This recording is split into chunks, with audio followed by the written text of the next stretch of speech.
والصلاة والسلام على سيد الأنبياء والمرسلين وعلى آله وصحبه أجمعين. الله لا إله إلا هو الحي القيوم لا تأخذه سنة ولا نوم له ما في السماوات وما في الأرض من ذا الذي يشفع عنده إلا بإذنه يعلم ما بين أيديهم وما خلفهم ولا يحيطون بشيء من علمه إلا بما شاء وسع كرسيه السماوات والأرض ولا يؤوده حفظهما وهو العلي العظيم. إن الله وملائكته يصلون على النبي يا أيها الذين آمنوا صلوا عليه وسلموا تسليما. اللهم صل على سيدنا ومولانا محمد وعلى آل محمد وبارك وسلم وصل عليه. الصلاة والسلام عليك يا رسول الله وعلى آلك وأصحابك يا حبيب الله يا محبوب الله يا محمد رسول الله صلى الله عليه وسلم.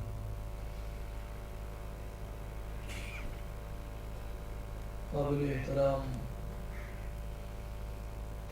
بزرگوں، بھائیوں، ساتھیوں،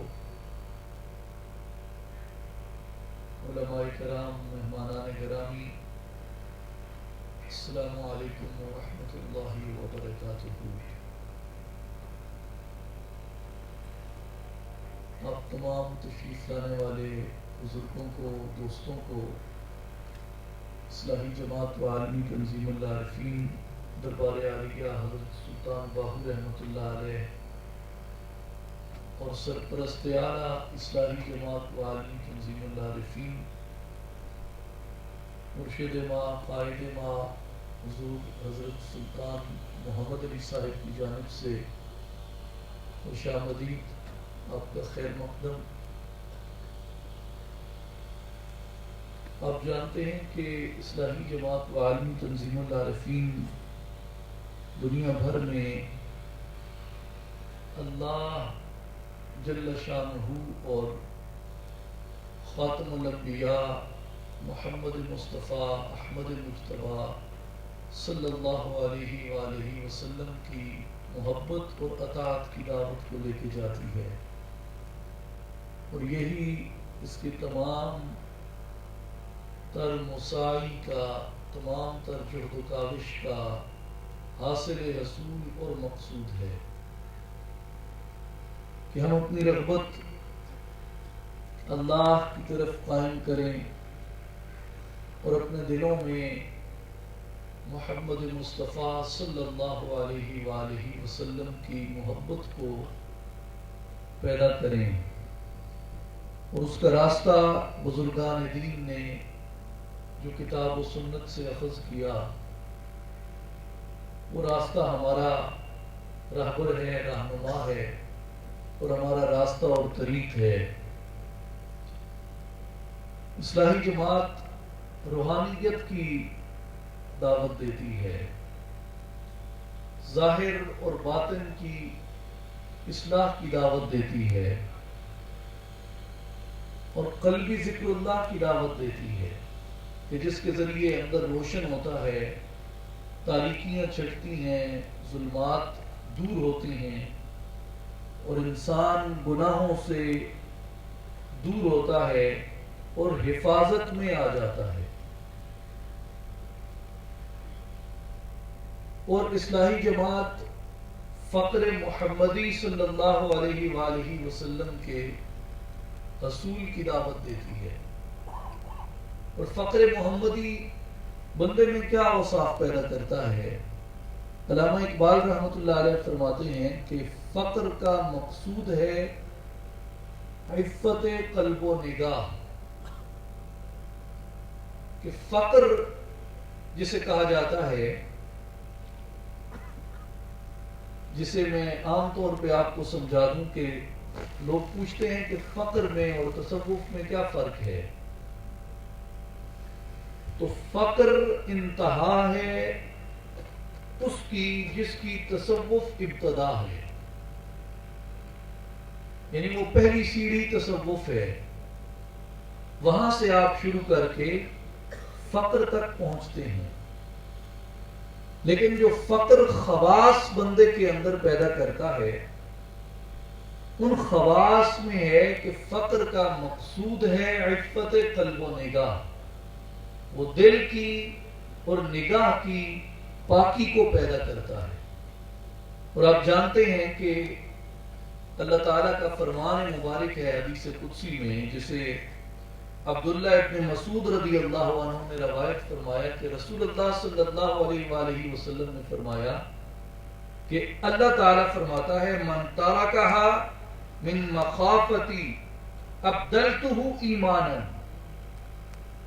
کہ جو بندہ اپنی نگاہ کے ٹیڑھے پن کو، یعنی حقیقی مفہوم اس کا یہ ہے کہ بد نظری کو، نگاہ کی نجاست کو میرے خوف کی وجہ سے ترک فرما دیتا ہے، میں اس کو ایسا ایمان عطا کرتا ہوں جو اس کے دل کو حلاوت نصیب کرتا ہے۔ کہ جو بندہ میری محبت سے، میری خاطر، میری رضا کی تلاش میں بد نظری کو ترک کر دیتا ہے، میں اس کے ایمان کو ایسی جلا بخشتا ہوں، ایسی تقویت بخشتا ہوں جس کی لذت وہ اپنے دل کے اندر محسوس کرتا ہے۔ اور میرے بھائیوں، اگر نگاہ کی حفاظت نہ کی جائے، اگر آنکھوں کی حفاظت نہ کی جائے، تو نہ صرف یہ کہ دل اس قلبی حلاوت سے، اس لذت سے محروم رہتا ہے، بلکہ قرآن مجید یہ بتاتا ہے کہ اللہ تبارک و تعالی آنکھ کے ہر ایک اٹھنے کے اوپر اس کی دیانت اور اس کی خیانت پر، اس کی شرافت اور اس کی عدم شرافت کے اوپر، اس کے حیا اور اس کی بے حیائی پہ اس کو کھلا نہیں چھوڑ دے گا، بلکہ قیامت کے دن نگاہوں سے باز پرس کی جائے گی۔ نگاہوں سے پوچھا جائے گا کہ یہ جدھر دیکھتی تھی، جس کام کے لیے اٹھتی تھی، ان السمع والبصر والفؤاد کل اولئک کان عنہ مسئولا، کہ چاہے تمہارے کان ہیں، چاہے تمہاری آنکھیں ہیں، چاہے تمہارا دل ہے، ان میں سے ہر ایک چیز قیامت کے دن اللہ کے دربار میں اپنے کیے کا جواب دے گی۔ ہر ایک چیز اللہ کے دربار میں جواب دے گی۔ جو دل نے کیا، جو دل نے کمایا، دل نے جس کو اپنے اندر پالا، اللہ قیامت کے دن پوچھے گا کہ یہ دل میں نے اپنے ذکر کے لیے دیا تھا، یہ دل میں نے اپنی یاد کے لیے دیا تھا، اس دل کو کس حد تک میری یاد سے منور کر کے لائے ہو، کس حد تک میرے ذکر سے معطر کر کے لائے ہو۔ اللہ نے کان عطا فرمائی اور یہ بھی بتا دیا کہ میں نے تیرا دشمن بھی ساتھ چھوڑ دیا ہے۔ وَلَا تَتَّبِعُوا خُطُوَاتِ الشَّيْطَانِ، دونوں راستے بتا دیے، صراط مستقیم بھی بتا دیا اور صراط شیطان بھی بتا دیا کہ ایک میرا راستہ ہے، ایک شیطان کا راستہ ہے۔ تمہاری مرضی ہے کہ تم ان دونوں راستوں میں سے جس راستے کا انتخاب کر لو، لیکن کل قیامت کے دن جب تم میری بارگاہ میں حاضر ہوگے اپنا نامہ اعمال لے کے، تو میں تم سے تمہارے دل کا حساب لوں گا کہ دل کو میرے لیے خالی رکھا تھا یا دل کو شیطان سے بھر کے رکھا تھا۔ اسی طرح تمہارے کان جو میں نے تمہیں عطا کیے، یہ میں نے تمہیں خیر کی سماعت کے لیے عطا کیے تھے، یہ میں نے تمہیں خیر کے سننے کے لیے عطا کیے تھے، رحمت کے سننے کے لیے عطا کیے تھے، قرآن کے سننے کے لیے عطا کیے تھے، اپنے انبیاء اور رسل کا پیغام سننے کے لیے عطا کیے تھے، صالحین اور ابرار کی نصیحتیں سننے کے لیے عطا کیے تھے۔ ان کانوں کو کس چیز میں صرف کر کے آئے ہو؟ میں نے تمہیں آنکھیں عطا کی تھی، میں نے تمہیں آنکھیں بخشی تھی اس لیے کہ ان آنکھوں سے تم حلال اور حرام کی شناخت کرو گے، ان آنکھوں سے تم محرم و نامحرم کی شناخت کرو گے، ان آنکھوں سے تم بدی کو بد سے پہچانو گے اور شر کو پہچانو گے اور خیر کو پہچانو گے اور نیکی کو پہچانو گے۔ لیکن تم نے ان آنکھوں کو کس طریقے سے اس دنیا کے اندر استعمال کیا۔ اور میرے دوستوں اور بزرگوں،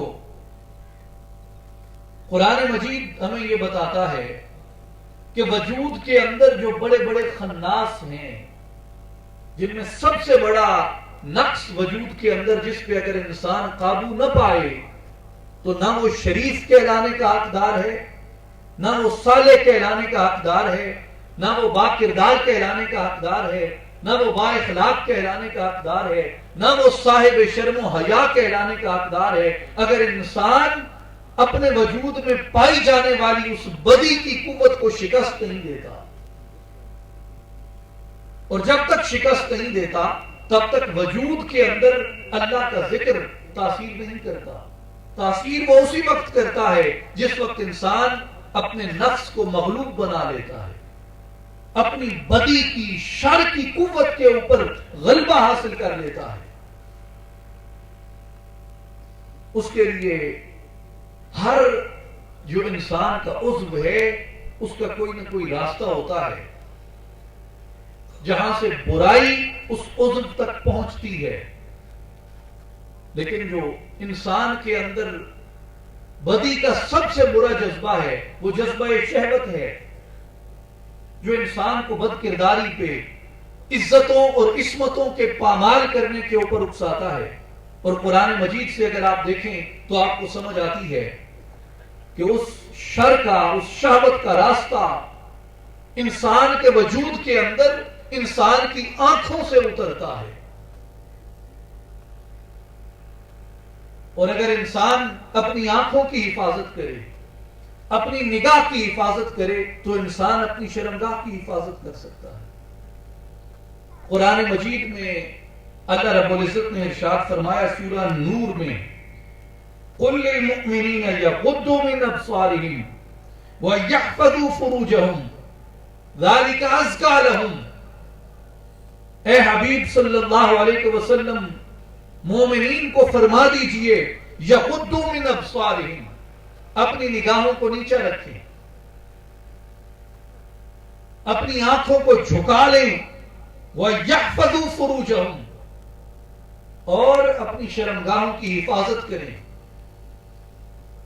مفسرین نے اس پہ بڑا لطیف یہ نقطہ اٹھایا کہ آنکھوں کو جھکانا اللہ تعالیٰ نے پہلے بیان کیا اور شرمگاہ کی حفاظت اللہ نے بعد میں بیان فرمائی، اور اس کی حکمت وہ یہ بیان کرتے ہیں کہ جب تم آنکھوں کی حفاظت کرتے ہو، جب تم آنکھوں کو برائی کی طرف اٹھنے سے محفوظ کر لیتے ہو، تمہارے وجود کے اندر خود بخود شرم و حیا پیدا ہو جاتا ہے جو تمہیں اس سے اگلے درجے کی برائی سے روک لیتا ہے۔ ذالک ازکیٰ لہم، حبیبی نے فرما دیجئے اسی کے اندر ہم نے تمہارے لیے پاکی رکھ دی ہے۔ گویا وجود کی پاکی، نیت کی پاکی وہ انسان کی آنکھوں سے شروع ہوتی ہے، اور یہی بات اللہ نے مومنات کے لیے فرمائی کہ اے حبیب صلی اللہ علیہ وسلم وَقُلْ لِلْمُؤْمِنَاتِ يَغْضُضْنَ مِنْ أَبْصَارِهِنَّ وَيَحْفَظْنَ فُرُوجَهُنَّ۔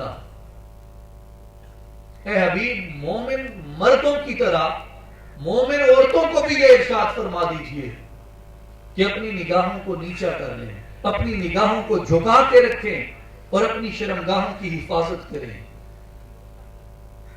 اس لیے کہ شرمگاہوں تک بدی کا راستہ وہ انسان کی نگاہوں سے پہنچتا ہے، اور جو نگاہ کی حفاظت نہیں کرتا، جو نگاہ کو بھٹکنے سے نہیں محفوظ کرتا، جو نگاہ کو پھسلنے سے نہیں بچاتا، جو نگاہ کو گمراہ ہونے سے محفوظ نہیں کرتا، میرے دوستو وہ بدی اور زنا کے راستے سے اپنے آپ کو نہیں روک سکتا۔ جو بد نظری ہے، جو بد نظری ہے، یاد رکھیں، جو بد نظری ہے گو کہ یہ زنا نہیں ہے، لیکن بد نظری کے آنے سے وجود میں آثار زنا پیدا ہو جاتے ہیں۔ اس کی مثال سیدنا عثمان ابن عفان رضی اللہ عنہ کی مثال ہے۔ ان کا قول ہے، ایک شخص ان کی خدمت میں آ رہا تھا، اب راستہ چلتے ہوئے جیسے انسان ادھر ادھر دیکھ لیتا ہے، نگاہ اٹھ جاتی ہے، تو جب وہ آ رہا تھا تو راستے میں جیسے مرد پہ، بچے پہ، پتھر پہ، دیوار پہ، دروازے پہ، درخت پہ نظر پڑ جاتی ہے، تو آتے ہوئے اس آدمی کی نگاہ چند لمحے کے لیے ایک خاتون کے اوپر جم گئی۔ اس کو اس نے دیکھا، لیکن فوراً اس خیال بد کو اس نے اپنے دل سے جھٹک دیا، لیکن چند لمحے کے لیے اس کی نگاہ وہاں رکی، اور جیسے ہی وہ امیر المؤمنین سیدنا عثمان ابن عفان رضی اللہ عنہ کے سامنے آیا تو حضرت عثمان نے اسے فرمایا کہ اب کسی نے بتایا نہیں، اب آپ میرے ساتھ چل رہے ہیں راستے میں نے کیا دیکھا آپ نہیں بتا سکتے، میری نظر کدھر اٹھی وہ مجھے پتا ہے، میری نظر کہاں رکی کہاں نہیں رکی آپ نہیں جانتے، یہ میں جانتا ہوں، یہ جو دو ملک اللہ نے بٹھائے ہیں یہ جانتے ہیں، اور اس کی ذات جانتی ہے۔ لیکن مومن کو جیسا کہ رسول اللہ صلی اللہ علیہ وآلہ وسلم نے فرمایا کہ مومن کی نگاہ سے ڈرو، اس لیے کہ انہو یندر بنور اللہ تعالی، وہ اللہ کے نور سے دیکھتا ہے۔ اللہ اس کی آنکھوں کو ایسی قوت بصارت عطا کرتا ہے جو عام لوگوں کے پاس نہیں ہوتی۔ اب اس شخص کی نگاہ چند لمحے کے لیے خاتون کے چہرے پہ جمی ہے، لیکن جیسے حضرت عثمان کے سامنے آیا فرمایا، اے شخص میں تیرے وجود میں زنا کے آثار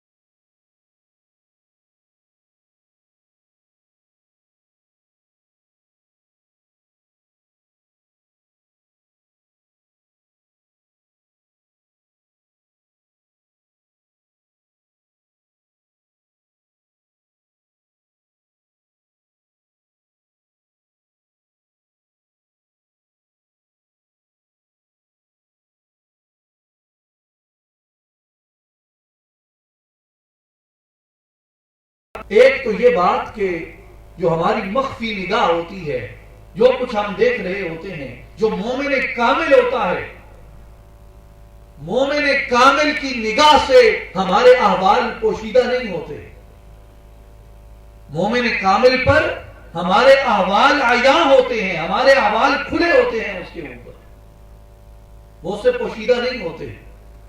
مثال کے طور پہ میں اکثر ایک واقعہ بیان کرتا ہوں، سیدنا غوث الاعظم محی الدین شیخ عبد القادر جیلانی پیران پیر رحمت اللہ علیہ کا، کہ آپ منبر پہ واعظ فرما رہے تھے، پیران پیر دستگیر سیدنا شیخ عبد القادر جیلانی رحمت اللہ علیہ منبر پہ واعظ کر رہے تھے، آپ کے سامنے آپ کے ایک مرید بیٹھے تھے، آپ کے ایک خادم بیٹھے تھے، وہ بھی اپنے عہد کے بہت بڑے محدث اور بہت بڑے شیخ تھے، علم میں بھی طریقت میں بھی۔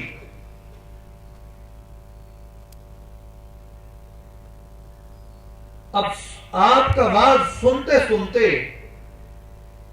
آپ کے اس مرید کی آنکھ لگ گئی، ان کی آنکھ لگ گئی۔ اب ان کی آنکھ جب لگی تو تھوڑی دیر بعد حضرت پیران پیر رحمت اللہ علیہ آپ اپنا واعظ چھوڑ کے، اپنا خطاب چھوڑ کے منبر سے نیچے اترے، اور نیچے اتر کے جہاں یہ سامنے آپ کے وہ مرید شیخ علی الحیتی بیٹھے تھے، آپ ان کے سامنے یوں دست بستہ کھڑے ہو گئے، ان کے سامنے کھڑے ہو گئے آپ دست بستہ۔ اب لوگ بڑے حیران ہوئے، انہوں نے کہا شیخ آپ نے ایسا کیوں کیا کہ آپ خطبہ دیتے ہوئے واعظ کرتے ہوئے منبر سے اتر آئے اور اس شخص کے سامنے آ کے کھڑے ہو گئے؟ آپ نے فرمایا کہ اس سے پوچھو اس نے خواب میں کس کو دیکھا ہے، اس سے پوچھو کہ جب اس کی آنکھ لگی میرے واعظ کے دوران اس نے خواب میں کس کو دیکھا ہے۔ جب پوچھا گیا علی الحیتی سے کہ علی الحیتی آپ نے خواب میں کس کو دیکھا ہے، تو وہ کہنے لگے مجھے خواب میں سید دو عالم رسول اللہ صلی اللہ علیہ وسلم کی زیارت نصیب ہوئی ہے۔ اب عالم منام میں جب بندہ ہوتا ہے، عالم خواب میں جب انسان ہوتا ہے تو اس کی آنکھیں بند ہوتی ہیں، اس کا احوال صرف وہی جان رہا ہوتا ہے کہ اس نے خواب میں کیا دیکھا اور وہ خواب میں کسے دیکھ رہا ہے۔ لیکن شیخ کامل جو اس کے سامنے جلوہ فرما تھے وہ اس کے احوال کو جانتے ہیں کہ یہ خواب میں کیا دیکھ رہا ہے، یہ خواب میں کس کو دیکھ رہا ہے۔ اس لیے مومن کی نگاہ سے کوئی چیز پوشیدہ نہیں ہوتی۔ کیوں کہ حدیث مبارک ہے انہو ینظر بنور اللہ تعالی، مومن اللہ کے نور سے دیکھتا ہے۔ اور صحیح بخاری صحیح مسلم کی حدیث ہے، حدیث قدسی آ کر اسلام نے بیان فرمائی کہ اللہ فرماتا ہے میں مومن کی نگاہ بن جاتا ہوں جس سے وہ دیکھتا ہے۔ تو مومن کی جو قوت بصارت ہوتی ہے وہ اللہ تعالیٰ کی عطا سے وہ خاص ہوتی ہے۔ اس لیے لیکن اس نگاہ کو یہاں تک لانے کے لیے نگاہ کو پاکی درکار ہوتی ہے، نگاہ کو پاکیزگی چاہیے ہوتی ہے۔ با حیا آنکھیں یہاں پہنچتی ہیں، با شرم آنکھیں یہاں پہ پہنچتی ہیں، بے شرم اور بے حیا نگاہیں یہاں نہیں پہنچ سکتی۔ یہ نصیبہ پاک باز نگاہوں کا ہوتا ہے کہ جو صرف رضائے الہی کے لیے اٹھتی ہیں، رضائے الہی کے لیے جھکتی ہیں، اپنی خواہش سے کسی کی طرف نہیں دیکھتے۔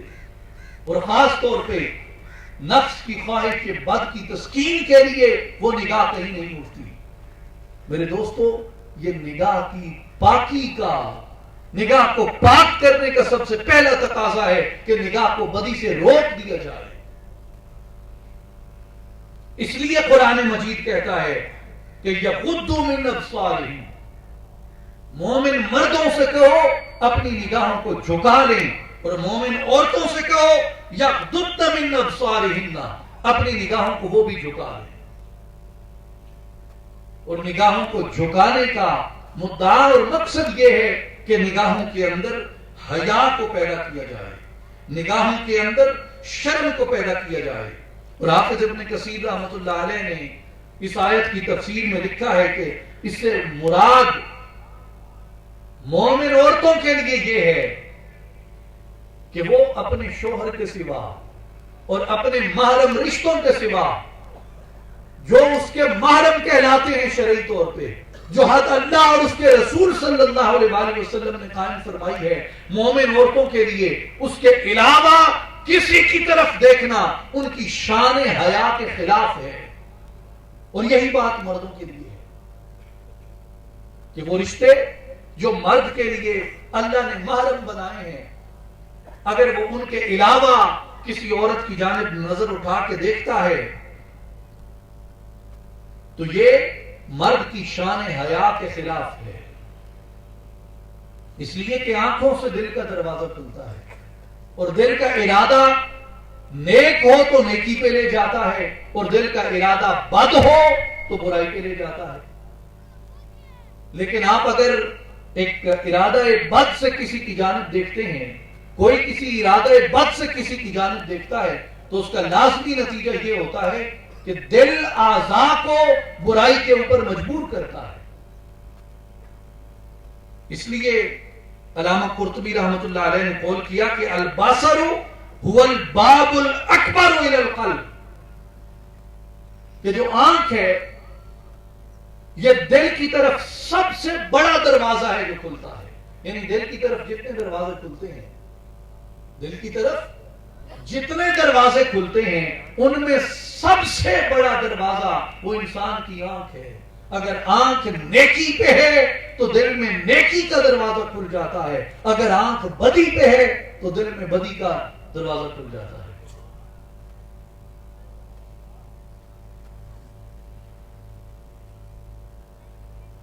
اس سے ایک دوسری بات بھی معلوم ہوتی ہے، امام قرطبی رحمۃ اللہ علیہ کے اس قول سے کہ البصر هو الباب الاکبر الى القلب، کہ جب آپ بیت اللہ کے سامنے بیٹھتے ہیں تو بیت اللہ کی زیارت سے، بیت اللہ کو دیکھتے رہنے سے دل کے اندر خشیت الہی بڑھتی جاتی ہے، دل کے اندر اللہ کا خوف، اس کی محبت، اس کی عظمت و جلال، اس میں اضافہ ہوتا رہتا ہے، محبت اللہ کی بڑھتی ہے۔ دیکھتے آپ بیت اللہ کو ہیں، محبت اللہ کی بڑھتی ہے۔ آپ روضہ رسول صلی اللہ علیہ وآلہ وسلم پہ جاتے ہیں، یہ جس طرف باب جبریل ہے اس طرف کے کھلے سین میں بیٹھ کے لوگ نظارہ کرتے ہیں روضہ رسول صلی اللہ علیہ وآلہ وسلم کا۔ اب بظاہر وہ کیا ہے؟ وہ انسانوں کے ہاتھوں سے بنایا ہوا ایک گنبد ہے، لیکن دیکھتے روزے کو ہیں، محبت مصطفیٰ کی بڑھتی ہے۔ دیکھتے روزے کو ہیں، گھر میں تصویر لگی ہے روزہ رسول صلی اللہ علیہ وآلہ وسلم کی، حضور علیہ الصلوۃ والسلام کے اسم پاک کی کتابت ہوتی ہے، تو آپ دیکھتے تو اس کتابت کو ہیں، دیکھتے آپ روزہ مصطفیٰ کی اس تصویر کو ہیں، لیکن محبت محض اس روزے کی نہیں بڑھتی، محبت محض اس پیس آف کیلیگرافی کی نہیں بڑھتی، محبت محض اس کتابت کے ٹکڑے کی نہیں بڑھتی، محبت حضور علیہ الصلوۃ والسلام کی بڑھتی ہے۔ اسی طرح جس وقت بندے کے ہاتھ میں، بندے کے سامنے اسم اعظم ہوتا ہے، اللہ کا نام ہوتا ہے، بندہ اس کو اپنی آنکھوں کے سامنے رکھ کے بیٹھا ہوتا ہے۔ امام قرطبی فرماتے ہیں کہ البصر هو الباب الاکبر الى القلب، کہ آنکھ دل کی طرف کھلنے والا سب سے بڑا دروازہ ہے۔ اگر آنکھوں کے سامنے اللہ کا نام ہوتا ہے تو دل میں اللہ کی محبت بڑھتی ہے، دل میں اللہ کی محبت فروغ پاتی ہے۔ جو دل ہے یہ محبت خدا کے اور قریب ہو جاتا ہے، اس میں نیکی کا جذبہ، نور کا جذبہ پیدا ہوتا ہے، روحانیت کا جذبہ پیدا ہوتا ہے، محبت الہی کا جذبہ پیدا ہوتا ہے۔ لیکن اگر انہی آنکھوں کے سامنے یہ مقدسات جو ہم نے شمار کیے، ان مقدسات کی بجائے اگر آنکھوں کے سامنے کوئی ایسی صورت ہو جو آپ کو گناہ پہ مائل کرے، جو آپ کو بدی پہ مائل کرے، تو میرے دوستو بالکل اسی طرح جیسے پاکی دیکھنے سے وجود میں پاکی بڑھتی ہے، اسی طرح ناپاکی دیکھنے سے وجود میں ناپاکی بڑھتی ہے۔ اور رسول اللہ صلی اللہ علیہ وآلہ وسلم نے مومنین کے لیے جو آداب مقرر فرمائے ہیں، یہ ان آداب کے بھی خلاف ہے کہ مومن ایسی جانب یا ایسی سمت اور ایسی طرف دیکھے جس طرف دیکھنا اللہ نے اس کے لیے حرام قرار دیا۔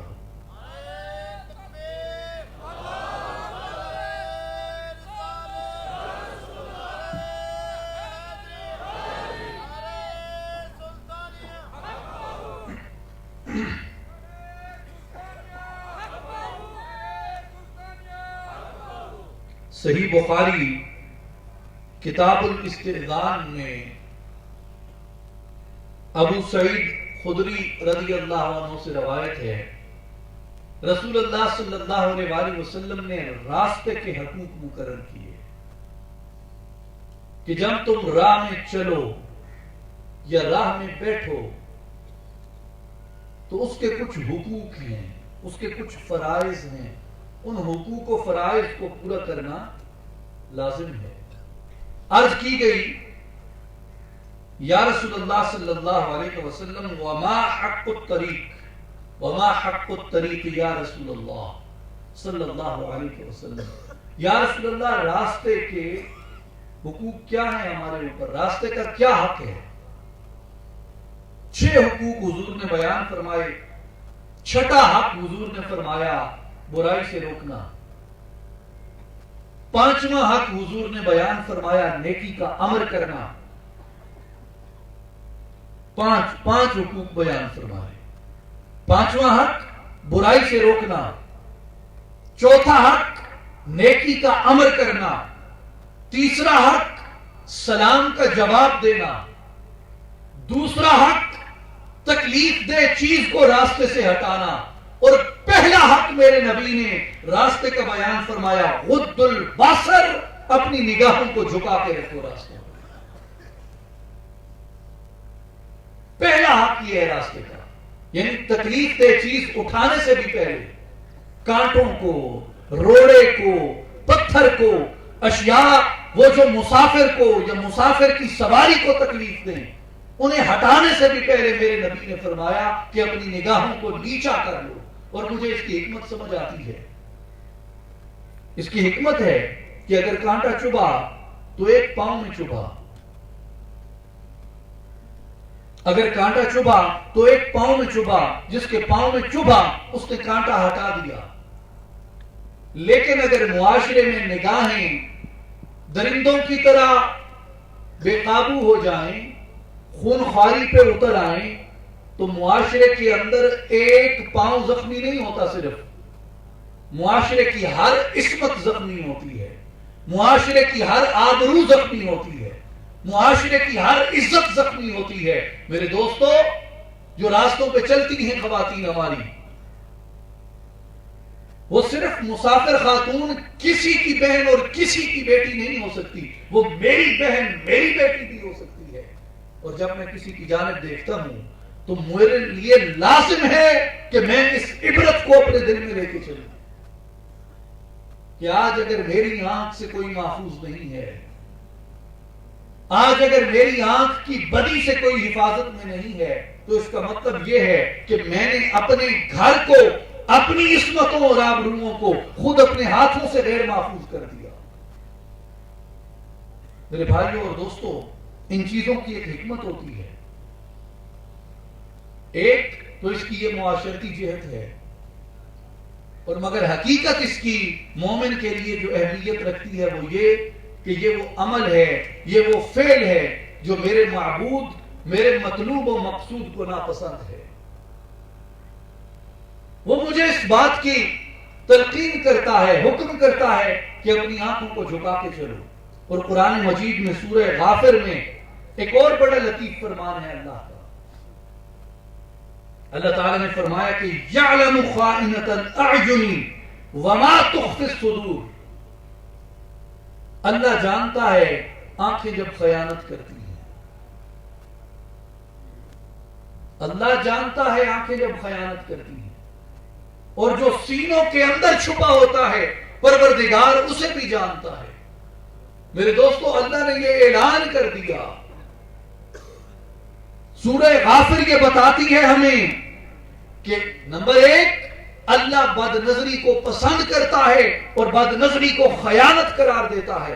اور دوسری بات یہ کہ کسی کی بد نظری کا، کسی کی آنکھ کے ترچھا دیکھنے کا اگر کوئی شاہد ہو یا نہ ہو، کوئی گواہ ہو یا نہ ہو، پروردگار اعلان کرتا ہے کہ میں تو اس کو دیکھ رہا ہوں. میرے علم سے کیسے کوئی چیز پوشیدہ ہو سکتی ہے؟ خشکی و تری کی، بار و بر کی، بلندی و پستی کی، آسمانوں کی اور زمینوں کی ہر حقیقت کو، ہر ذرے کو، مخلوقات کے دلوں میں اٹھنے والے ہر ایک خفیہ ارادے کو پروردگار جانتا ہے. اس لیے فرمایا کہ آنکھوں سے خیانت مت کرو. جب تم خیانت کرتے ہو تو ہم اس سے آگاہ ہوتے ہیں. جب آنکھیں بھٹکتی ہیں تو اور کوئی اس کی گواہی دے یا نہ دے، ہم اس کو دیکھتے ہیں. میرے بھائیو، آپ نے کبھی خیانت پہ غور کیا؟ علماء معانی کے ہاں تو چلیں اس کی جیسے بھی انہوں نے مختلف تشریحات بیان کی ہیں. میں ایک سادہ بات سمجھانے کے لیے کرتا ہوں، بالکل سادہ، کہ خیانت کیا ہے. سادہ بات یہ ہے کہ کوئی آدمی دوسرے آدمی کو کچھ رقم دیتا ہے، کہتا ہے یہ میری امانت ہے، یہ میری امانت ہے، اس کا خیال رکھو. اور تھوڑے عرصے بعد وہ اس سے اس رقم کے بارے میں دریافت کرتا ہے تو پہلے آدمی نے وہ رقم خرچ کر دی ہوتی ہے، اور جو امانت کی پاسداری تھی وہ نہیں کی ہوتی. امانت کی پاسداری نہ کر کے وہ کس عمل کا مرتکب ہوا؟ خیانت کا. یاد رکھیں، جو خیانت ہے یہ صرف رقم میں نہیں ہوتی. یہ بڑی سادہ بات ہے، سمجھنے میں بہت آسان ہے. خیانت صرف رقم میں نہیں ہوتی. ایک آدمی ہے، اس کو آپ نے کچھ کاغذات دیے کہ یہ میری امانت ہے، اس امانت کو محفوظ رکھو، اور میرے فلاں فلاں لوگ جو مجھ سے مخاصمت اور عداوت اور دشمنی رکھتے ہیں ان تک یہ کاغذات نہ پہنچنے پائیں.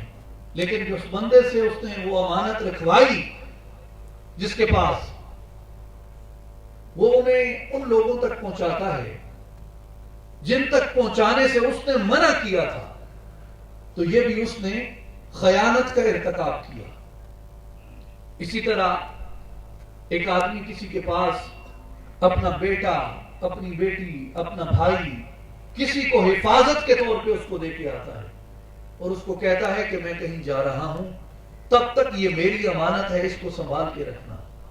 اگر اسے ایسے عالم میں کچھ ہو جائے جس سے روکنے پہ، جس کو وہ سپرد کیے گئے تھے وہ اسے روکنے پہ قادر تھا، لیکن اس نے اسے نہ روکا، حفاظت نہ کی، اچھی تربیت نہ کی، اسے کہا جاتا ہے کہ اس نے اس کی امانت میں خیانت کی. اسی طرح نہ صرف مال، نہ صرف کاغذات اور دیگر ضروری اشیاء، نہ صرف اولاد اور دیگر سامان، بندے کا راز بھی ایک امانت ہوتا ہے. میں نے آپ کو کہا کہ یہ میرا ایک راز ہے، کسی نے دوسرے آدمی کو کہا کہ میرا یہ راز ہے، یہ میں تمہیں بتا رہا ہوں فلاں وقت پہ اس پہ شاہد رہنے کے لیے، لیکن تب تک یہ راز تیرے سینے سے باہر نہیں آنا چاہیے. لیکن وہ اس راز کو کسی جگہ پہ اگل دیتا ہے. تو جب وہ اس راز کو راز کے بتانے والے کی مرضی اور منشا کے خلاف اس کو اگل دیتا ہے، اس کو بتا دیتا ہے، تو گویا وہ اس راز سے خیانت کرتا ہے. اب خیانت جو ہے وہ صرف رقم تک محدود نہیں ہے، وہ صرف مال تک محدود نہیں ہے. خیانت بات کے اندر بھی ہوتی ہے، خیانت راز کے اندر بھی ہوتی ہے. خیانت ہر سپرد کی گئی چیز کو ضائع کرنے یا اسے نقصان پہنچانے یا اسے خلاف معاہدہ استعمال کرنے کو خیانت کہتے ہیں. میرے دوستو، اس آیت سے جو مفہوم اخذ ہوتا ہے وہ مفہوم یہ ہے کہ اللہ نے جو رشتے میرے اور آپ کے لیے حرام قرار دے دیے ہیں وہ اس دنیا میں ہمارے اوپر امانت کا درجہ رکھتے ہیں. اور جو انہیں بری نگاہ سے دیکھتا ہے، برے ارادے سے دیکھتا ہے، بری نیت سے دیکھتا ہے، اپنی خواہشات بد کی تسکین کے لیے دیکھتا ہے، وہ فی الحقیقت اس میں خیانت کرتا ہے. اور اللہ کہتا ہے کہ ہم اس خیانت کو دیکھتے ہیں جب کوئی آدمی سر انجام دیتا ہے. اس لیے میرے دوستو، یہ وہ لطیف باتیں ہیں، یہ وہ حسن ہے ہمارے اس دین کا، اللہ کی اس آخری کتاب کا، جو آپ کو فطرت کے قریب کرتا ہے، نیچر کے قریب کرتا ہے، ہر انسان کو دوسرے انسان کا محافظ و مددگار بناتا ہے،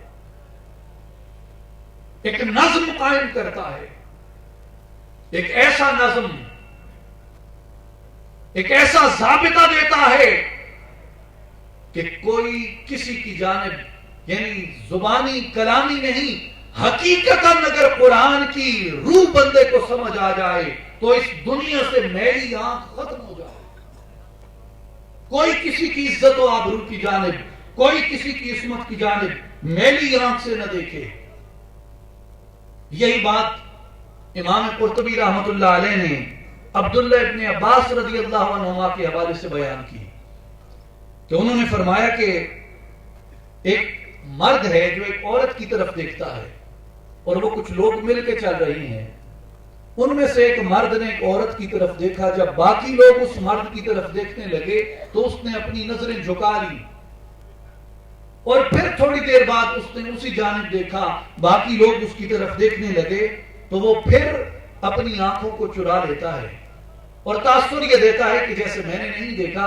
آپ نے کئی مرتبہ اس بات کو دہرانے کے بعد کہا مگر وہ بندہ یہ یاد رکھے کہ جس جانب وہ دیکھ رہا ہے ان لوگوں کو، اپنے ساتھیوں کو، اپنے رفقا کو تو وہ اپنے گناہ کا شاہد اور گواہ نہیں بننے دیتا، مگر وہ یہ کیوں بھول جاتا ہے کہ اس گناہ پہ اللہ کہتا ہے کہ ہم خود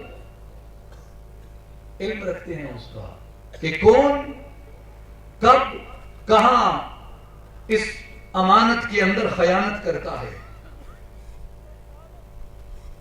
یہ صرف ارادے کی بات ہے، نیت کی بات ہے، اور یہ چہرے سے مخصوص نہیں ہے میرے دوستو۔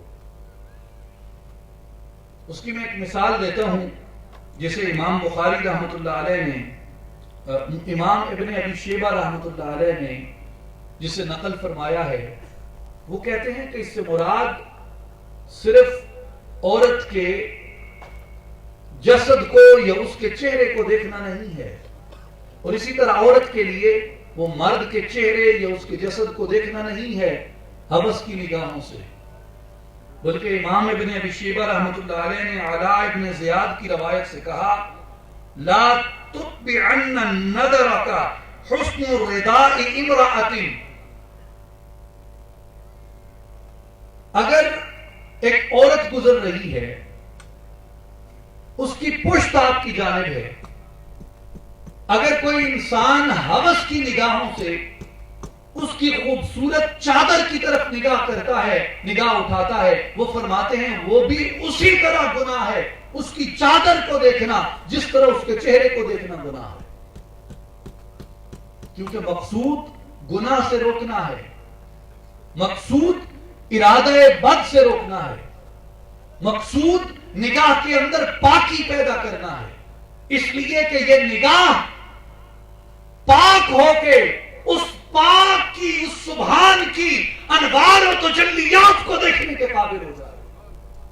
جب نگاہ کو پاک کرنے کا مقصود یہ ہے تو پھر غیر اللہ کی کوئی محبت ہو، وہ کسی کا خوشنما کپڑا ہی کیوں نہ ہو، ارادہ بد سے اسے بھی دیکھنا گناہ ہے۔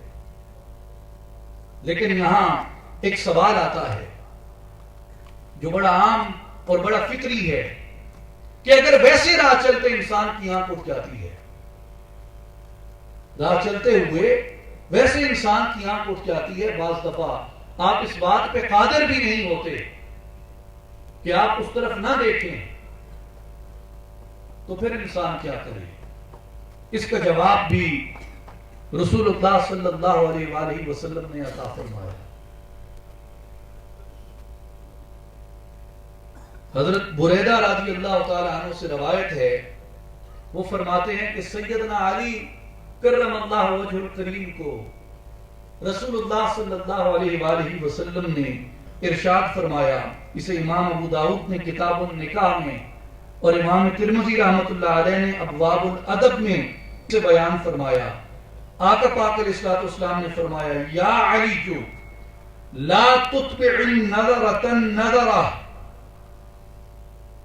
فإن لك الأولى وليست لك الآخرة۔ آقا پاک علیہ السلام نے فرمایا کہ اے علی رضی اللہ عنہ، دوسری نظر کسی کی جانب نہ ڈالو،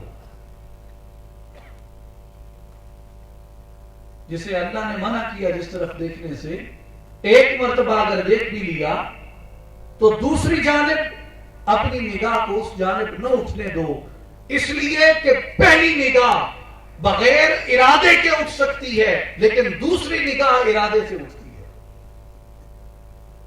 پہلی نگاہ غیر ارادی ہو سکتی ہے، غیر شعوری ہو سکتی ہے، مجبوری ہو سکتی ہے کہ آپ نے راستہ دیکھنا ہے، آپ اس طرف دیکھ بیٹھتے ہیں، لیکن آقا پاک علیہ السلام نے فرمایا کہ ایک نگاہ کی بات نہیں، بات یہ ہے کہ پہلی نگاہ غیر ارادی ہوتی ہے، غیر شعوری ہوتی ہے، لیکن دوسری نگاہ اسی جانب مت اٹھاؤ۔ اور امام سیوطی رحمۃ اللہ علیہ نے اور امام بیہقی رحمۃ اللہ علیہ نے ابو امامہ رضی اللہ عنہ سے روایت کیا، آقا پاک علیہ السلام نے فرمایا ما من مسلم ينظر الى امرأة اقبل رمقة ثم يغض بصره الا احدث الله تعالى له عبادة يجد حلاوتها في قلبه۔ آقا پاک علیہ السلام نے فرمایا کہ جو مسلمان ایک مرتبہ غیر ارادی طور پہ ایک خاتون کی طرف دیکھ بیٹھتا ہے، مگر دوسری مرتبہ ارادے کے باوجود، نفس کے اکسانے کے باوجود، شیطان کے ترغیب دینے کے باوجود بھی اپنی نگاہ کو ادھر اٹھنے سے روک لیتا ہے، اللہ فرماتا ہے کہ میں اس کے دل کے اندر عبادت کی ایسی لذت اور ایسی حلاوت پیدا کرتا ہوں جس کی مٹھاس وہ محسوس کرے گا۔ کیا ہے؟ ایک مرتبہ غیر ارادی طور پہ آنکھ اٹھ سکتی ہے، لیکن دوسری مرتبہ انسان کے بس میں، انسان کے اختیار کے اندر یہ ہوتا ہے کہ انسان اس کو روک لے۔ انسان کے بس میں، انسان کے اختیار میں ہے کہ انسان اسے روک لے، اور جو رک جاتا ہے اللہ فرماتا ہے کہ میں اس کے دل کو عبادت کی لذت و حلاوت عطا کرتا ہوں، عبادت کی مٹھاس عطا کرتا ہوں۔ رسول اللہ صلی اللہ علیہ وآلہ وسلم نے فرمایا تم مجھے 6 چیزوں کی ضمانت دو، اضمنوا لی ستا من انفسکم اضمن لکم الجنہ، تم مجھے 6 چیزوں کی ضمانت دو، میں تمہیں جنت کی ضمانت عطا کرتا ہوں۔ آج کون کون ہے جو اپنے نبی سے اس بات کا سودا کرے کہ یا رسول اللہ میں ان 6 باتوں کی ضمانت دیتا ہوں؟ میں آپ سے ہاتھ نہیں اٹھوانا چاہتا، لیکن یہ ارادہ دل میں ہے، یہ ارادہ دل میں کرنا ہے۔ کہ محض ہاتھ اٹھا دینا کافی نہیں ہوتا۔ مجھے چند روز پہلے کسی نے ایک مولوی صاحب کا کلپ بھیجا، معذرت کے ساتھ اگر کسی کو بات بری لگے، مجھے کسی نے ایک مولانا صاحب کا کلپ بھیجا کہ وہ مولانا صاحب خطاب میں انہوں نے فرمایا بھائی جس بندے کے موبائل میں بری نیت سے کسی کی بہن بیٹی کا غلط طور پہ نمبر نہیں ہے، وہ سارے اونچا کہیں سبحان اللہ۔ وہ جو محفل بیٹھی تھی سب نے بڑا دم کے کہا سبحان اللہ۔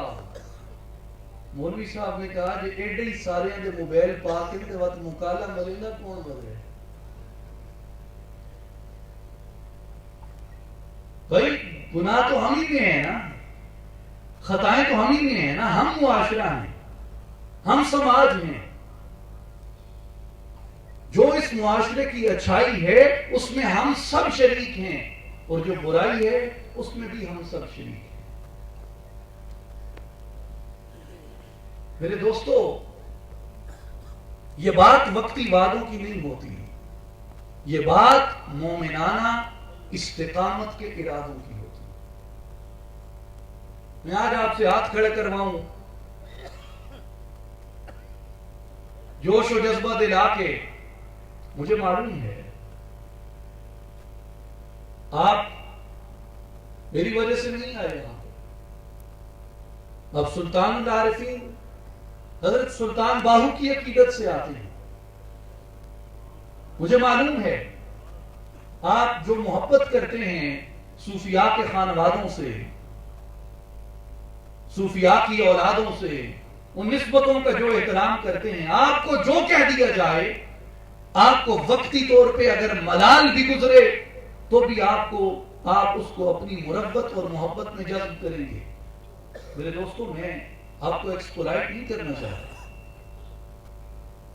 لیکن میں ایک رغبت ضرور دلانا چاہوں گا، اور اپنے آپ کو بھی، نہ صرف آپ کو، اپنے آپ کو بھی، کہ خوش نصیب ہے وہ جو رسول اللہ صلی اللہ علیہ وآلہ وسلم کا فرمان سنے اور حضور کو نبی کے برحق مان کے اپنے آپ کو حضور علیہ السلام کا ایک ادنا مگر ایک فرما بردار اور محبت کرنے والا امتی مان کے یہ ارادہ کرے کہ یا رسول اللہ کی بارگاہ میں میرے لیے مغفرت طلب کریں، میرے لیے توفیق کی دعا فرمائیں، میں اس وعدے پہ پورا اترنے کی کوشش کروں۔ آقا پاک علیہ السلام نے فرمایا مجھے 6 باتوں کی ضمانت دو، میں تمہیں جنت کی ضمانت دیتا ہوں۔ یا رسول اللہ صلی اللہ علیہ وسلم کون کون سی؟ فرمایا اصدقوا اذا حدثتم، جب بولو تو سچ بولو،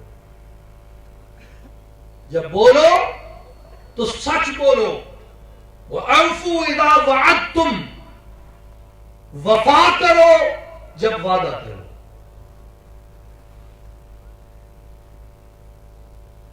جب امانت رکھوائی جائے تو امانت میں خیانت نہ کرو، اور اپنی شرمگاہوں کی حفاظت کرو۔ وَغُضُّوا أَبْصَارَكُمْ، اپنی نگاہوں کو نیچا کر لو۔ وَكُفُّوا أَيْدِيَكُمْ، اپنے ہاتھوں کو ظلم سے روک لو۔ میرے نبی نے فرمایا کہ ان 6 باتوں کی تم مجھے ضمانت دو، میں تمہیں جنت کی ضمانت عطا کرتا ہوں۔ اور انہی میں ہے میرے نبی نے فرمایا کہ اپنی شرمگاہوں کی حفاظت کرو اور اپنی آنکھوں کو نیچا کر لو۔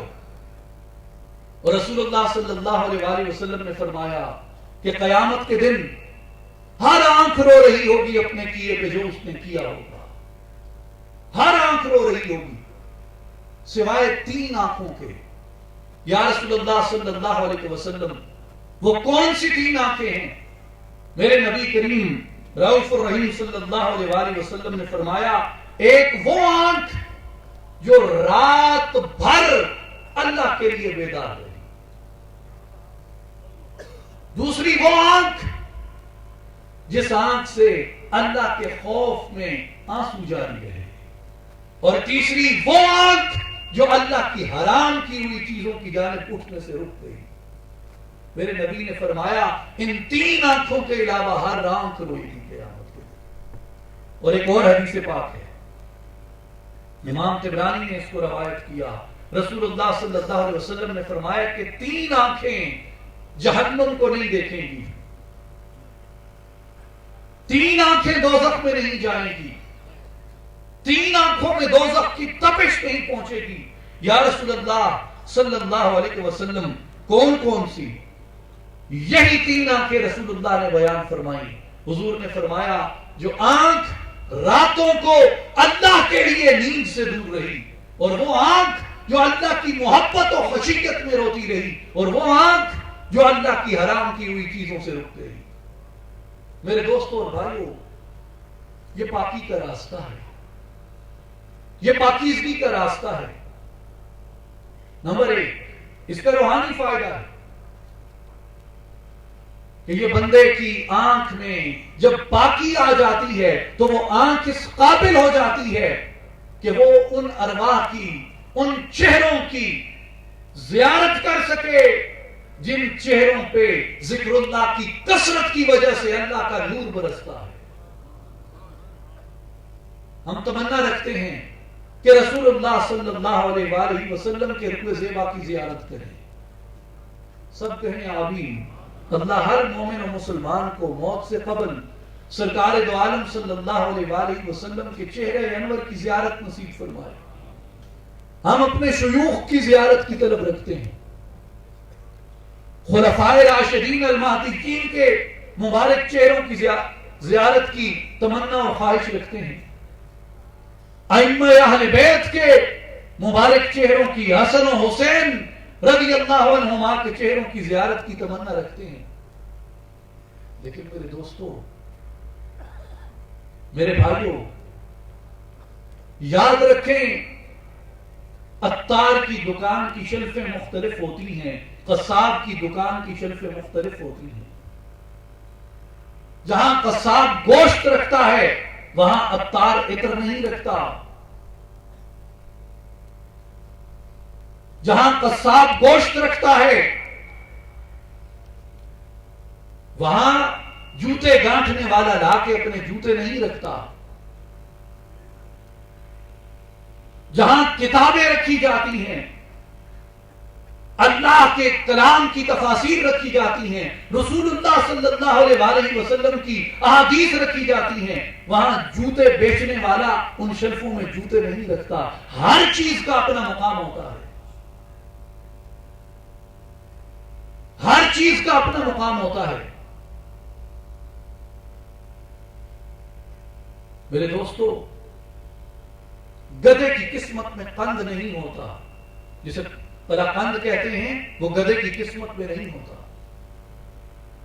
تازہ تیتر کا شکار کیا ہوا خون پینا اور اس کا گوشت کھانا یہ صرف شاہین کے مقدر میں ہوتا ہے۔ میرے دوستو، اسی طرح نگاہوں کی مثال ہے، ہر نگاہ اس قابل نہیں ہوتی کہ وہ لاہوت کے جلوے دیکھے، وہ لامکان کے جلوے دیکھے۔ ہر نگاہ اس قابل نہیں ہوتی کہ وہ اسے پہچانے جو اس کے سامنے ہوتا ہے۔ ہر نگاہ تصدیق کر کے صدیق نہیں بنتی، بعض نگاہیں ابو جہل کی بھی ہوتی ہیں۔ میرے دوستو، مگر فرق کیسے پیدا ہوتا ہے کہ فلاں نے اپنی آنکھیں ابو جہل کی تربیت پہ بنائی ہیں اور فلاں نے اپنی آنکھیں صدیق کی تربیت پہ بنائی ہیں۔ آنکھوں میں فرق، پہلا فرق شرم و حیا سے پیدا ہوتا ہے۔ صدیق کی تمنا تھی کہ میری یہ نگاہیں رخ مصطفیٰ پہ ٹکی رہیں، اس لیے وہ اللہ کی حرام کی ہوئی چیزوں کی طرف اپنی نگاہوں کو اٹھاتے نہ تھے۔ میرے دوستو، میرے بھائیوں، یہ طہارت اور پاکیزگی ان نگاہوں سے انسان کے وجود میں پیدا ہوتی ہے۔ ذکر و تصور اسم اللہ وجود میں اس وقت تاثیر کرتا ہے جب انسان اپنی نگاہوں کو اللہ کی حرام کی ہوئی چیزوں کی جانب اٹھنے سے روک لیتا ہے۔ میرے مرشد کریم حضرت سلطان الفقر بانی اصلاحی جماعت حضرت سلطان محمد اصغر علی صاحب رحمۃ اللہ علیہ اور جانشین سلطان الفقر حضرت سلطان محمد علی صاحب، میں نے ان دو شیوخ کی خدمت میں ان کی پاپوش برداری کی سعادت حاصل کی، جاروب کشی کی سعادت حاصل کی ان کے در اقدس پہ۔ میں گواہی دے سکتا ہوں کہ میں نے اپنی زندگی میں انہیں کسی کی جانب آنکھ اٹھاتے ہوئے نہیں دیکھا۔ میرے مرشد کریم سلطان الفقر حضرت سلطان محمد اصغر علی صاحب رحمۃ اللہ علیہ جب اپنے والد و مرشد کی مثال دیتے، شعباز عارفاں حضرت سلطان محمد عبد العزیز رحمۃ اللہ علیہ، تو آپ فرماتے کہ میں نے اپنے مرشد کی خدمت میں 30 برس ایسے ڈیوٹی کی ہے جیسے ایک خادم ڈیوٹی کرتا ہے، اور میں نے یہ مشاہدہ کیا اور گواہ ہوں اس بات کا، آپ فرماتے کہ میرے مرشد حضرت سلطان محمد عبد العزیز رحمۃ اللہ علیہ جب بھی بیٹھتے نگاہوں کو جھکا کے بیٹھتے۔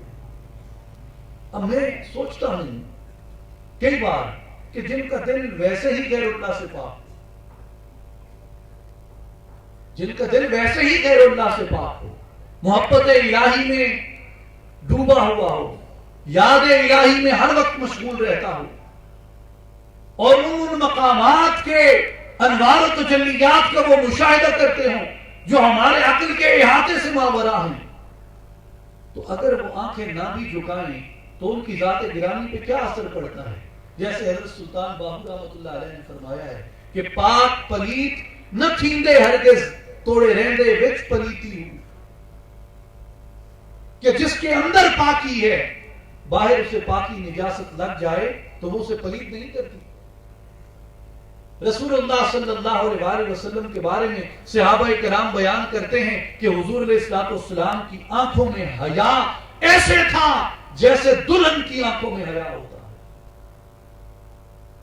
میرے بھائیوں، باوجود ان عظیم مقامات کے، ان عظیم مدارج کے، جو نگاہ کا حیا ہے، جو نگاہ کا شرم ہے، یہ پاک لوگوں کی نشانی ہے.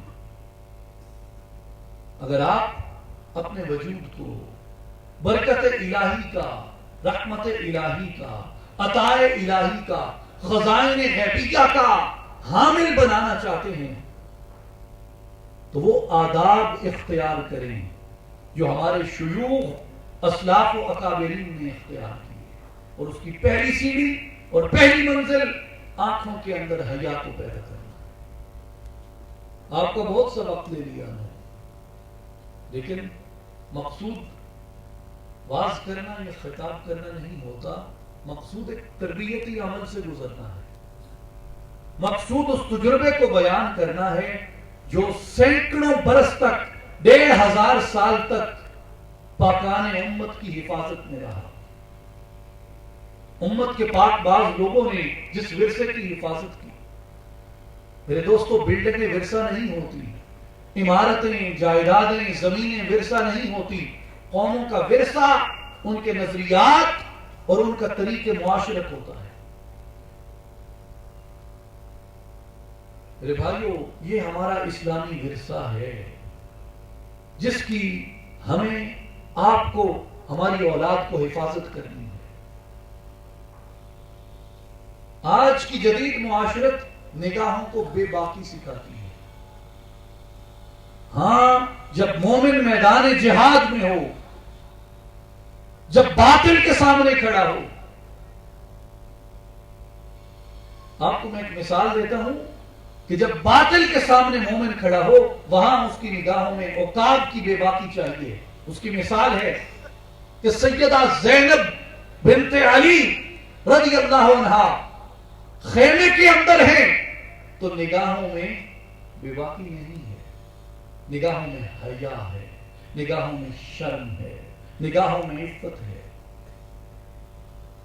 نگاہیں بے باک نہیں ہیں.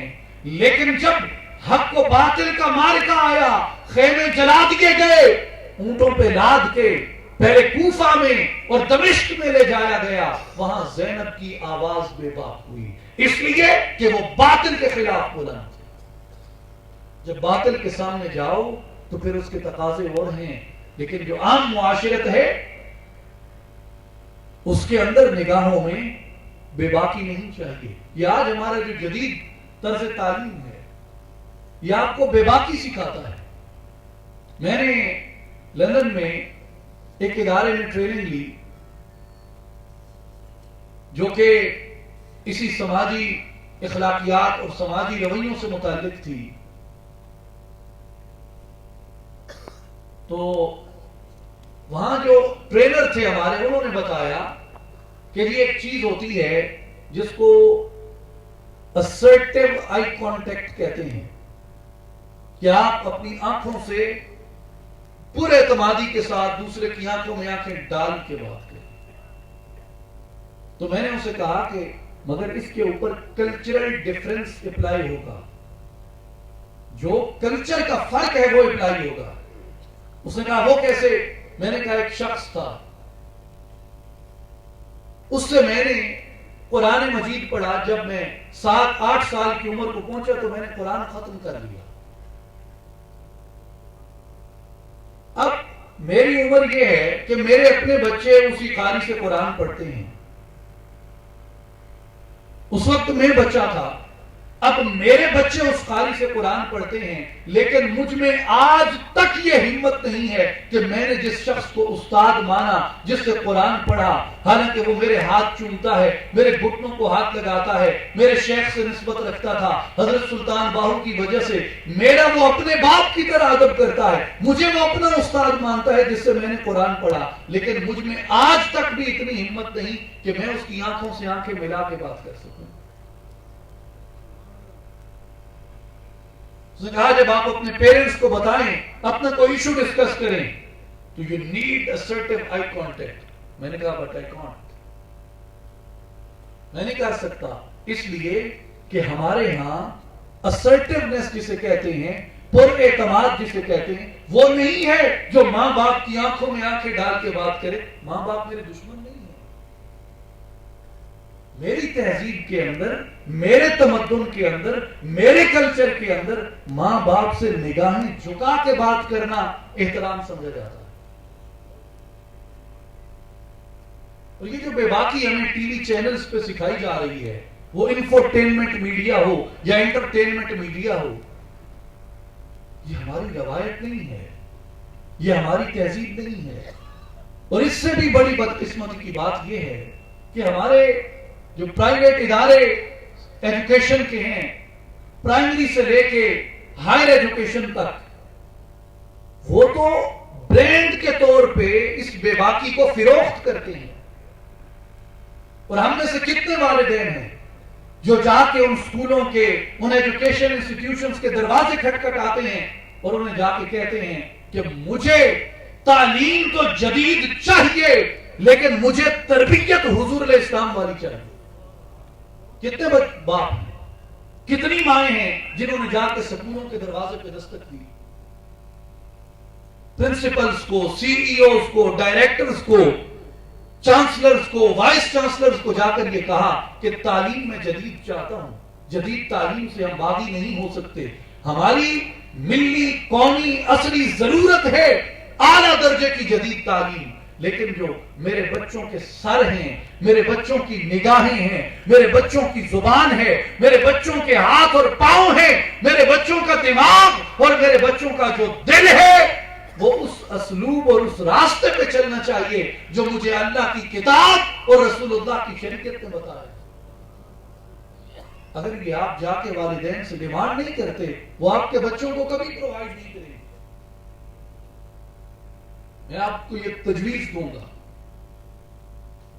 اپنی عاجزانہ حیثیت میں کہ آپ جائیں جہاں آپ کے بچے پڑھتے ہیں، وہ اسکول ہے، کالج ہے، یونیورسٹی ہے، ان سے مطالبہ کریں اس بات کا کہ آپ کے نصاب میں اسلام کی اخلاقیات کے متعلق، دین کی اخلاقیات اور دین کی اخلاقی تربیت سے متعلق کیا پڑھایا جاتا ہے. میں چاہتا ہوں، میں اس بات کی فیس دیتا ہوں آپ کو، میں اس بات کے لیے پے کرتا ہوں آپ کو، رقم دیتا ہوں آپ کو، لیکن اس رقم کے عوض اگر آپ میرے بچوں میں وہ اخلاقی صفات پیدا نہیں کرتے تو آپ نے امانت میں خیانت کی ہے. میرے بھائی اور بزرگوں، یہ چیزیں مطالبے سے پیدا ہوتی ہیں. آپ مطالبہ کریں گے تو لوگوں کے اندر ہو سکتا ہے وہ برے نہ ہوں، ہو سکتا ہے ہم نے کبھی ان سے یہ مطالبہ ہی نہ کیا ہو اور وہ سمجھتے ہوں کہ جب مطالبہ ہی نہیں تو اس کا مطلب ہے کہ لوگ یہ چاہتے ہی نہیں. ڈیمانڈ سے سپلائی پیدا ہوتی ہے. اللہ تعالیٰ ہمیں عمل کی توفیق دے. اللہ تعالیٰ ہمارے معاشرے کو ایسا بنا دے کہ ہم اس کے دربار میں اس دنیا سے سرخرو جائیں اور حشر کے دن اپنی قبروں سے سرخرو کھڑے کیے جائیں. اصلاحی جماعت و عالمی تنظیم العارفین کی یہی دعوت ہے. خاص طور پہ میں اپنے نوجوان ساتھیوں کو، نوجوان بھائیوں کو یہ عرض کروں گا کہ آپ آئیں، اصلاحی جماعت و عالمی تنظیم العارفین میں شامل ہو کے شانہ بشانہ اس پیغام تربیت کو، اس پیغام فلاح کو، اس پیغام بقا کو آگے پہنچائیں. جو اصلاح کا عمل ہوتا ہے وہ دیے سے دیا روشن ہوتا ہے، چراغ سے چراغ جلتا ہے. ایک تک بات پہنچتی ہے، وہ اس بات کو آگے پہنچاتا ہے، اور مقصود فقط اور فقط اللہ کی رضا اور رسول اللہ صلی اللہ علیہ وآلہ وسلم کی محبت و اطاعت ہے. میرے بھائیوں، آپ کچھ وقت نکالیں، اصلاحی جماعت اور عالمی تنظیم العارفین کے مبلغین کے ساتھ اس چیز کو سیکھیں، اس تربیت کو حاصل کریں، تاکہ ہم خود بھی اس نمونہ عمل میں ڈال سکیں اور اپنی آئندہ نسل کو بھی اس نمونہ عمل میں ڈال سکیں جو ہمارے لیے دنیاوی کامیابی بھی ہو اور آخرت میں بھی ہمارے لیے کامیابی کا سبب بنے. وآخر دعوانا ان الحمد للہ رب العالمین.